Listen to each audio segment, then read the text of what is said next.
अगर रहस्यमयी शहरों की बात हो तो उसमें राजस्थान का नाम सबसे ऊपर आएगा। और आज राजस्थान के जिस मंदिर की कहानी मैं आपको सुनाने जा रही हूँ वो सुनने के बाद तो आप भी मानेंगे कि हाँ, राजस्थान वाकई बहुत रहस्यमयी है। सोचिए, अगर कोई आपको बोले कि सूरज डूबने के बाद वहां मत जाना, नहीं तो पत्थर के बन जाओगे। आइए जानते हैं कि राजस्थान का वो कौन सा मंदिर है जहाँ पे सब एक रात में ही पत्थर के बन गए थे। 12वीं शताब्दी में यहाँ परमार वंश के राजा सोमेश्वर का शासन था, लेकिन फिर एक खतरनाक युद्ध हुआ, पूरे राज्य को बर्बाद कर दिया। चारों तरफ सिर्फ दुख, गरीबी और तबाही थी। राजा को लगा कि अब कुछ नहीं बच। तब उन्होंने एक महान साधु को बुलवाया और यज्ञ हवन करवाया, जिससे राज्य की सुख और समृद्धि वापस आ जाए। साधु आए, लेकिन अकेले नहीं, अपने साथ अपने प्रिय शिष्य को लेकर के आए। उन्होंने पूरे राज्य को आशीर्वाद दिया, पूजा पाठ करवाई और धीरे धीरे राज्य फिर से समृद्ध होने लगा। साधु तो चले गए, लेकिन अपने शिष्य को उसी गांव में छोड़ गए, ताकि अगर कोई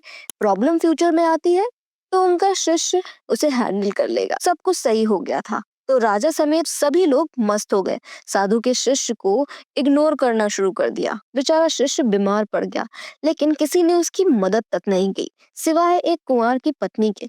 कुछ समय बाद शिष्य की मौत हो गई और जब साधु लौट करके आए और उन्हें ये बात पता चली तो उनका गुस्सा 7वें आसमान पे था। और फिर क्या, उन्होंने सबको श्राप दे दिया कि जहाँ इंसानियत नहीं वहाँ इंसान नहीं। और फिर जैसे ही सूरज डूबा पूरा राज्य पत्थर में बदल गया। राजा, प्रजा, महल, मंदिर, सब कुछ। लेकिन एक इंसान को साधु जी ने बख्श दिया।